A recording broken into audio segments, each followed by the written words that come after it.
वैसे तो आंखों को दान करना इस दुनिया में सबसे नेक काम माना जाता है, लेकिन कभी कभी कुछ ऐसी घटनाएं हो जाती हैं जो इंसान को सोचने पर मजबूर कर देती हैं। ये कहानी भी कुछ ऐसी ही है। एक गांव में रानी नाम की लड़की अपनी माँ तुलसी और पिता राधे के साथ रहती थी।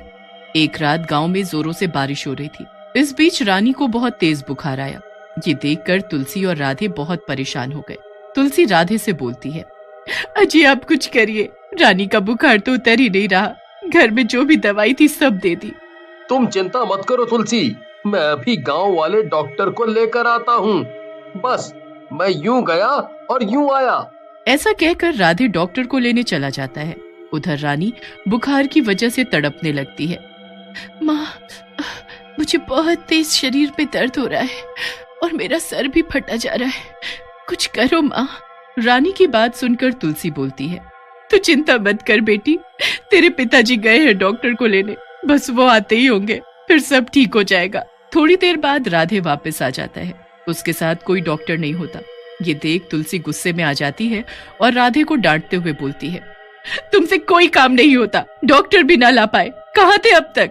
ये सुन राधे बोलता है, मैं गया था तुलसी डॉक्टर के पास, लेकिन वो गांव में नहीं है और बारिश इतनी तेज है कि अभी हम गांव से बाहर भी नहीं निकल सकते। लेकिन अब हम क्या करेंगे? रानी की हालत तो खराब होती जा रही है। तभी रानी जोर से चिल्लाती है और बेहोश हो जाती है। राधे और तुलसी हैरान परेशान खड़े रह जाते हैं। अगली सुबह बारिश कम होती है और उनका पड़ोसी गोवर्धन एक डॉक्टर को लेकर आता है। डॉक्टर रानी को चेक करने के बाद, इसे तो दिमागी बुखार हुआ है, मैं इसके लिए कुछ दवाइयाँ लिख कर दे रहा हूँ, आप मंगाकर इन्हें खिला दो। तभी रानी को होश आ जाता है और वो बोलती है, माँ मुझे कुछ दिखाई नहीं दे रहा है, चारों तरफ अंधेरा ही अंधेरा है। डॉक्टर फिर से रानी को चेक करता है और बोलता है, लगता है बुखार की वजह से इनकी आंखों की रोशनी चली गई है, अब ये कभी देख नहीं पाएंगी। डॉक्टर की बात सुनकर सब तुलसी और राधे रोने लग जाते हैं और डॉक्टर से बोलते हैं, डॉक्टर साहब हमारे एक ही बच्चा है, कुछ करिए इसकी आंखें ठीक करिए, कोई रास्ता निकालिए। मैं आपका दर्द समझ रहा हूँ, लेकिन अब इसकी आंखें ठीक नहीं हो सकती। हाँ, अगर कोई आदमी अपनी आंखें दान कर दे तो हम उसको बदल सकते हैं। ऐसा कहकर डॉक्टर वहाँ से चले जाते हैं। फिर कई दिन निकल जाते हैं। आंखें न होने के कारण रानी दुखी रहने लगती है और एक दिन वो राधे से बोलती है, पिताजी मैं इस तरह से नहीं जी सकती, इससे अच्छा होता कि आप मुझे मरने देते, ऐसे अंधे रहने से मेरा मर जाना अच्छा है। रानी की बात सुनकर राधे बोलता है, ऐसा नहीं बोलते बेटी, मैं जल्दी ही कुछ करता हूँ। वैसे भी डॉक्टर ने कहा है कि आंखें बदलने से तू देख सकेगी, तू चिंता मत कर। ऐसा कहकर राधे वहाँ से निकल जाता है और अपने पड़ोसी गोवर्धन के पास जाता है। राधे को देख गोवर्धन बोलता है, क्या हुआ राधे भैया, परेशान लग रहे हो, क्या समस्या है? गोवर्धन के पूछने पर राधे उसे सारी बात बताता है, जिसे सुनकर गोवर्धन बोलता है, राधे भैया अगर तुम बुरा ना मानो तो मैं कहता हूँ एक तांत्रिक है मेरे पास, हम दोनों उसके पास चलते हैं, वो जरूर इस बारे में हमारी मदद करेगा। क्या बात कर रहे हो गोवर्धन, भला तांत्रिक हमारी मदद कैसे करेगा? ये सब अंधविश्वास है, मैं इन सब बातों को नहीं मानता। ऐसा कहकर राधे वहाँ से चला जाता है और घर आकर अपनी पत्नी को अपने और गोवर्धन के बीच हुई सारी बात बता देता है, लेकिन तुलसी कुछ नहीं कहती। अगली सुबह वो गोवर्धन के पास जाती है। अरे गोवर्धन भैया, मुझे ले चलो उस तांत्रिक बाबा के पास, मैं अपनी बेटी के लिए कुछ भी करूंगी। तुलसी की बात सुनकर गोवर्धन बोलता है, लेकिन भाभी अगर राधे भैया को पता चला तो वो मुझे मार डालेंगे।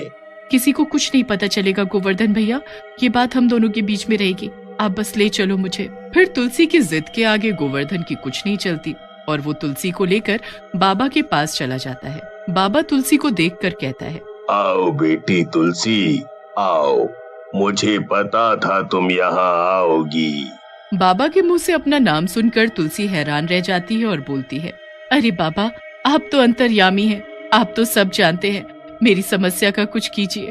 तुलसी की बात सुनकर बाबा हंसते हुए एक डिब्बा निकालता है और तुलसी को देता है और उसे खोलने के लिए बोलता है।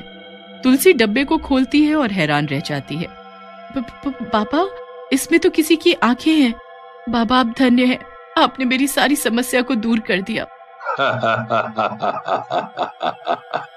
जाओ तुलसी जाओ, इन आंखों को रानी बेटी को दे दो, वो फिर से दुनिया देख सकेगी।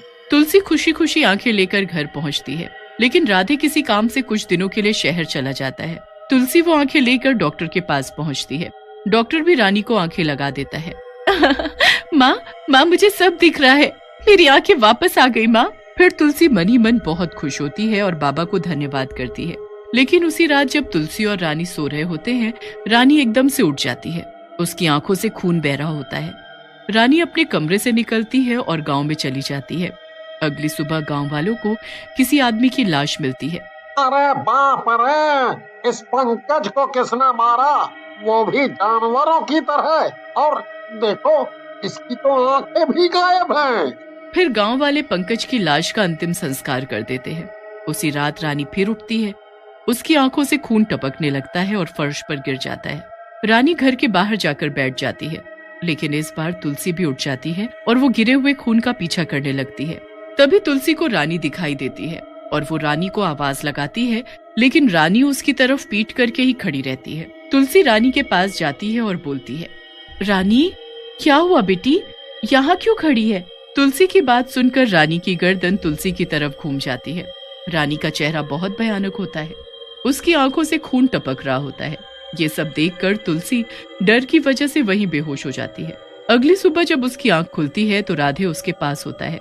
राधे के पूछने पर तुलसी रोते रोते उसे रात और उसके जाने के बाद हुई सारी घटना बताती है।